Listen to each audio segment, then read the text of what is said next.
खेड़ा से लेकर राहुल गांधी तक का फोकस है कि हमारे कितने विमान गिरे इन्हें जानना है। पर पहले तो यह बताएं कि इन्हें बताया किसने कि हमारे विमान गिरे, क्योंकि एयर चीफ ने या फिर किसी भी वायुसेना से जुड़े अधिकारी ने यह लाइन तो अभी तक नहीं कही कि हमारे इतने विमान गिर गए या हमारे विमान गिर गए हैं। इनको किसने बताया? पाकिस्तान के नैरेटिव पर इन्हें भरोसा है कि हमारे विमान गिरे हैं, और इन्हें सार्वजनिक तौर पर जवाब क्यों चाहिए कि हमारे कितने विमान गिरे हैं? सोचिए, कांग्रेस और राहुल गांधी ये बातें तब कर रहे हैं जब ऑपरेशन सिंदूर अभी चल रहा है और युद्ध खत्म नहीं हुआ, युद्ध सिर्फ रुका है। इस वक्त भी सेना अपनी पूरी तैयारी में जुटी है कि किसी भी वक्त अगर ऑपरेशन सिंदूर का दूसरा राउंड शुरू हो जाए तो इस बार पाकिस्तान को धुआं धुआं कर देना है। और कांग्रेस पार्टी की पॉलिटिक्स इस लेवल पे चली गई है। आज ही army chief general Upendra Dwivedi border के पास के इलाकों में पहुंचे, लोंगेवाला में आर्मी चीफ फॉरवर्ड एरिया में तैनात सैनिकों से मिले। ऑपरेशन सिंदूर के दौरान जब पाकिस्तान से ड्रोन और मिसाइलें आ रही थीं, तो जैसलमेर से कच्छ के रेगिस्तान तक वेस्टर्न बॉर्डर पर भारतीय सेना, एयरफोर्स और बीएसएफ ने पूरा दबदबा बनाकर रखा था। यह वो इलाका है जो भीषण गर्मी में तपता है, फिर भी भारत का एक एक सैनिक पाकिस्तान को मुंहतोड़ जवाब दे रहा था, दिन रात दे रहा था। और इधर पॉलिटिक्स हो रही है। इन हालात में पूछा जा रहा है कि भारतीय सेना ने कितने विमान गंवाए, वहां कितनों को फोड़ दिया, पाकिस्तान में कैसे घर में घुस के मार दिया। इसका इनको क्रेडिट नहीं है देना है भारत को, भारतीय सेना को। हमारे कितने गिरे? अरे युद्ध है भाई, अगर गिर ही गया होगा एक दो तो क्या हो गया? ऐसा क्या जानना है आपको? और वो भी तब जब ऑपरेशन सिंदूर चल रहा है, बार बार बोला जा रहा है। जो लोग पूछ रहे हैं कि कितने विमान गंवाए, वो ये नहीं देख रहे कि भारतीय सेना ने पाकिस्तान का कैसे धुआं धुआं कर दिया। आप सुनिए हमारे सैनिकों को, जिन्होंने पाकिस्तान को धूल चटाई, उसके ड्रोन, उनके मिसाइल कुछ चलने नहीं दिए यहां पर। आज वो अपने शौर्य के बारे में, सेना के शौर्य के बारे में देश को गर्व से बता रहे हैं। सुनिए हमारे सैनिकों को, शायद ये कांग्रेस पार्टी को जवाब होगा। इस वक्त हम ऑपरेशन सिंदूर का हिस्सा हैं। हम आईबी पर हाई अलर्ट में तैनात हैं। ये पीछे जो आप एरिया देख पा रहे हो, ये वो एरिया है जहां से दुश्मन अक्सर इन्फिल्ट्रेशन की कोशिश करता रहता है। और ऐसी ही एक कोशिश उन्होंने 8 और 9 मई की रात को की थी। 8 और 9 मई की रात को दुश्मन ने हमारे ऊपर अचानक फायरिंग की, और उस फायरिंग की आड़ में उसने इन्फिल्ट्रेशन की कोशिश की। मैंने और मेरे साथियों ने उस इन्फिल्ट्रेशन की कोशिश को अपने ऑब्जर्वेशन इक्विपमेंट की मदद से डिटेक्ट किया, दुश्मन पर अचूक फायरिंग की और उसकी घुसपैठ की कोशिश को नाकाम किया।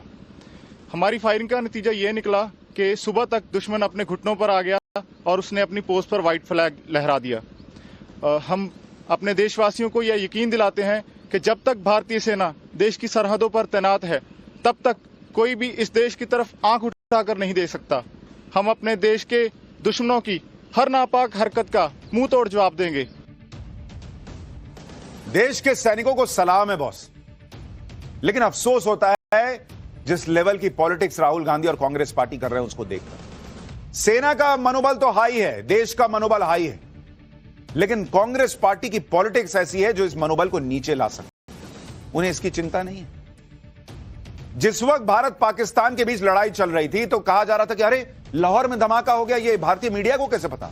कराची में हो गया, ये कैसे पता? उनका विमान गिर गया, ये आपको कैसे पता? यहां उनको सारी चीज में सेना का ऑफिशियल वर्जन चाहिए था, एक इकोसिस्टम को। उसके बिना कांग्रेस पाकिस्तान में बर्बादी हुई है, ये यहां का इकोसिस्टम मानने को तैयार नहीं था, सुनने को तैयार नहीं था।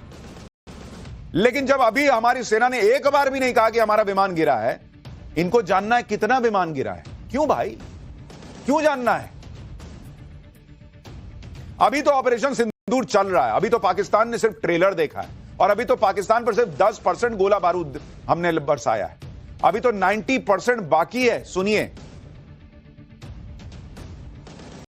आप इसी बात से अनुमान लगा लीजिए कि 3 दिन में हमारी ground based air defence weapons और आर्मी एयर डिफेंस का सिर्फ 10% एम्यूनिशन ही एक्सपेंड हुआ था। I must tell you this, हमारे jawans they were charged up. जैसे ही कन्फ्लिक्ट के डेज बढ़ते जा रहे थे, दे वर फुल ऑफ जोश and shooting down drones with more accuracy. जब एक एक सैनिक आज भी अलर्ट मोड में है, बॉर्डर पर पूरी नजर रखी जा रही है, पाकिस्तान को मुंहतोड़ जवाब फिर से देने की तैयारी है, तो इस वक्त यह सवाल पूछने का क्या मतलब है कि भारत ने कितने विमान गिरा?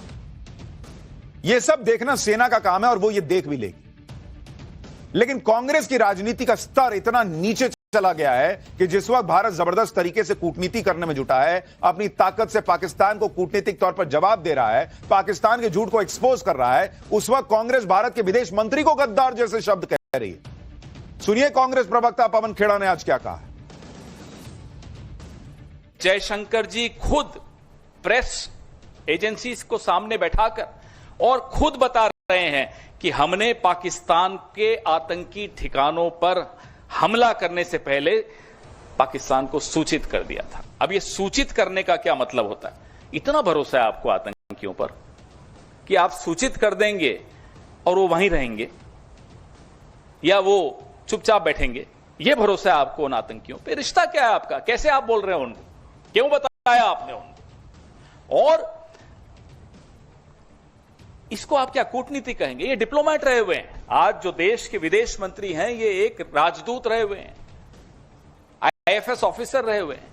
क्या इसको कूटनीति कहते हैं? माफ कीजिएगा, हमारी देहाती भाषा में इसको मुखबिरी कहते हैं, इसको कूटनीति नहीं कहते। ये मुखबिरी है, ये अपराध है, ये गद्दारी है। और उसके बाद लीपापोती।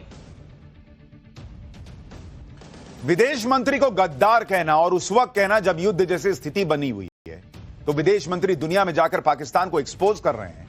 उस वक्त कांग्रेस इस तरह की पॉलिटिक्स कर रही है। पाकिस्तान क्या बोलेगा भाई? बोलेगा देखिए ना, कांग्रेस वाले तो कह रहे हैं कि वहां का विदेश मंत्री गद्दार है। और वो विदेश मंत्री जब दुनिया में कहेगा कि पाकिस्तान देखिए क्या दो कौड़ी का देश है और क्या क्या करता है, तो उनसे किसी ने पलट के पूछ लिया कि आपकी कांग्रेस पार्टी तो कहती है कि आप ही गद्दार हैं। क्या स्थिति बनेगी सोचिए आप। कांग्रेस को यह सब समझ में नहीं आता है, इनको गद्दारी दिख रही है। पूरी दुनिया में ऑपरेशन सिंदूर का नाम हो रहा है, तो इनको गद्दारी ढूंढ के लाना है। और आप देखिए कि विदेश मंत्री एस जयशंकर आज ही यूरोप के दौरे पर नीदरलैंड्स गए थे। एस जयशंकर यूरोप के देशों से मिल रहे हैं।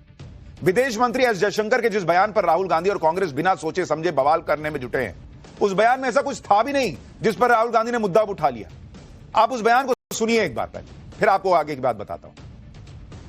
At the start of the operation, we had sent a message to Pakistan saying we are striking at terrorist infrastructure. We are not striking at the military. So the military has an option of standing out and not interfering in this process. They chose not to take that good advice. तो S Jaishankar ने क्या कह दिया boss? ये बात प्रधानमंत्री ने नहीं कही थी मंच से खड़े होकर कि हम ऐसी सजा देंगे, हम ऐसा एक्शन लेंगे कि आतंकी और आतंकियों को पालने वाले, उनके जो सरगना है, उनके कल्पना से परे की सजा दी जाएगी। तो प्रधानमंत्री ने नहीं क्लियर कहा था कि हम आतंकियों पर अटैक करने वाले हैं। पाकिस्तान को यह कहना कि हम आतंकियों को टारगेट करने जा रहे हैं, ये बता देना होता है कि हम किस आतंकी को मारने वाले हैं, हम तुम्हारे किस 9 जगह पे बम फोड़ने वाले हैं, हम किस दिन फोड़ने वाले हैं। यह बोला क्या उन्होंने सिर्फ पाकिस्तान को हमने पहले ही यह बता दिया था कि हम जो है वो आतंकियों को छोड़ेंगे नहीं, इतनी बात कही। इसका तमाशा बना के छोड़ दिया इन लोगों ने कि पाकिस्तान को जैसे सब बता दिया कि तुम वहां एक काम करना, तुम जो है हाफिज सईद को हटा देना, हम वहीं फोड़ने वाले हैं। क्या कांग्रेस पार्टी कर रही है भाई? उनको दिख नहीं रहा और कह रहे हैं विदेश मंत्री गद्दार हैं। जयशंकर ने सामान्य से बात कही। अगर जयशंकर साहब को कोई ऐसी बात कही होती तो पाकिस्तान सबसे पहले हल्ला मचाता, लेकिन पाकिस्तान ने तो हल्ला नहीं मचाया। यहां राहुल गांधी अपनी पॉलिटिक्स कर रहे हैं। राहुल गांधी और कांग्रेस जो सवाल पूछ रहे हैं वो सवाल ही पूछने लायक नहीं है, सामान्य समझ की बात है। भारत का स्टैंड क्लियर कर रहे हैं कि भाई हमने पाकिस्तान को यह बता दिया था कि